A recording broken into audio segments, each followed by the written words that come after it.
Hello there, welcome to lesson 2 of module 4. Now in this lesson it's going to be a bit of a long one, but I'm covering the whole core of actually advertising. Now what I'm covering is actually your criteria. What are you looking for? What kind of content are you looking for which is suitable to advertise? Okay, now I have already shown you what content to find earlier on, but you know, I want to refine that. I want to go over it again, and I want to just make it clear to you what content can actually be advertised on Facebook. Now at some points I might actually be repeating myself from the previous video, but you know, it's good, it's reassurance, and it will make you more certain, and you know, on what you're doing, and you'll be more clear on what you need to do and what kind of content you need to look for. Okay, so when finding contents, there's a few things you want to there's a few things you want to avoid. Now, the first thing I would say is, okay, there's a lot, because it's so vague. There's so much, but there's some things I know which you will come across every time you look for content, and these are the big things and big issues with Facebook. Now, what you can also do is, and I'll attach a link hopefully to the bottom of this video, which would be the Facebook advertising policies. In that, it covers everything you should not promote.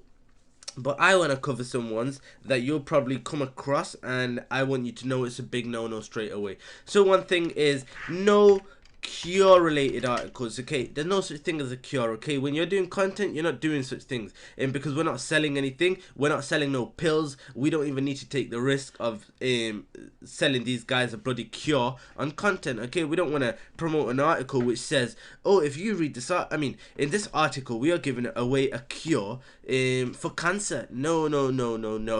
You do that, you're gonna get yourself banned from Facebook. It's very simple. So no cure related articles, no cure to anything, whether it's cancer, whether it's a flu, whether, you know, it's anything. Just don't use that word cure.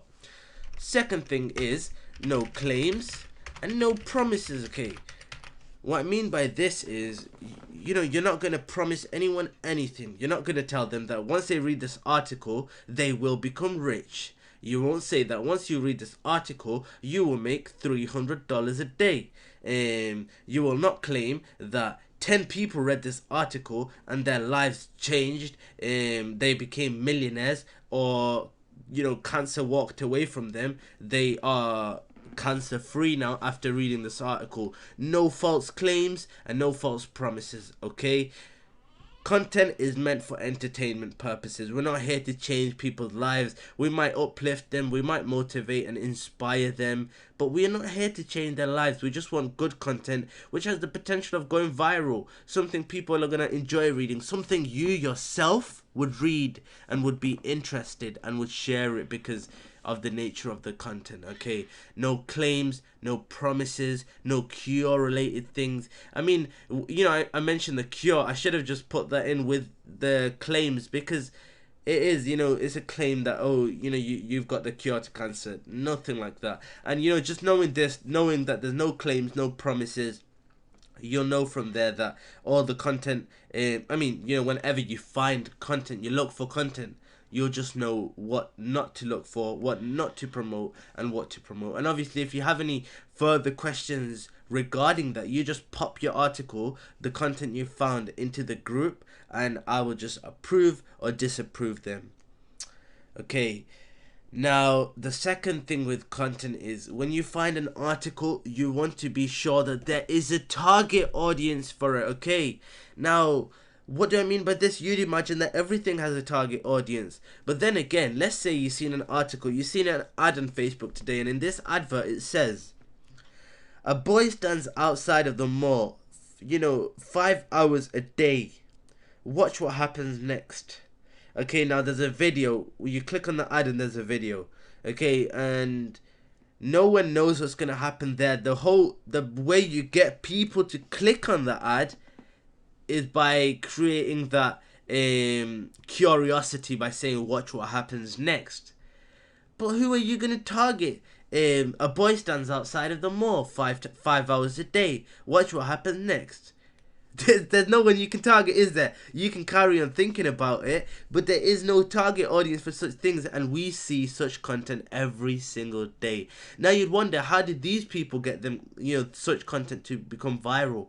That's because they have a viral fan base. Their fan base is of such a nature that they're not here to look for cancer articles, they're not here to look for gaming articles, they're just here for interesting content, something which will potentially make them laugh, something which could make them cry, something which could make them happy, something which will just shock them, as I just mentioned the word shock. No, none of your content should include the word shock, or should it create shock. I mean, the word and the idea of shock should not be within the ad, okay? There's no such thing as shock. You will not be saying, oh my god, I am so shocked after reading this article. Oh, this article is so shocking. It is so shocking what this medicine can do. None of that.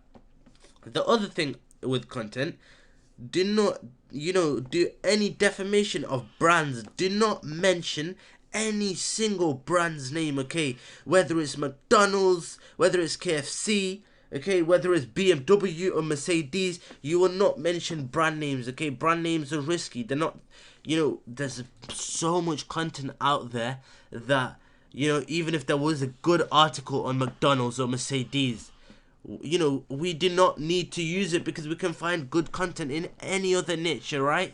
Okay, so no defamation of brands, no claims, no promises, okay?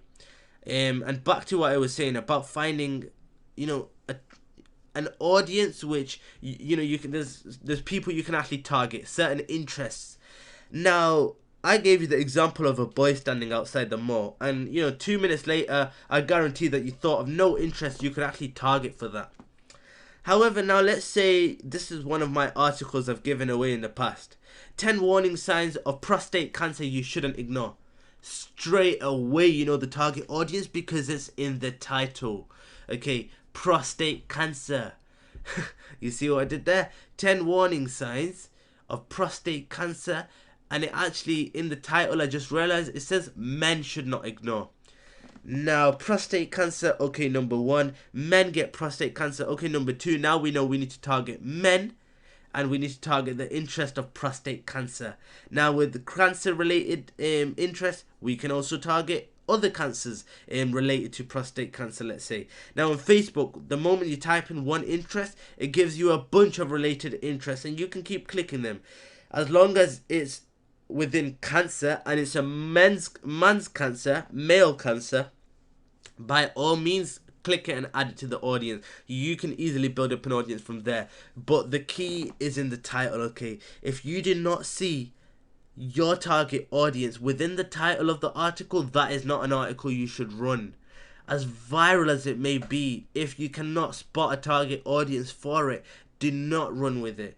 Know your target audience before you upload the article, before you start advertising, alright? So, I mean, I've given the task already for you to find your content. Just review your content and see, does all of this content have a target audience? And if so, then by all means, keep it, and let's move on to the next lessons, and let's actually start getting some advertisements set up for your content. Alright, that's it for this video. I'll see you in the next lesson.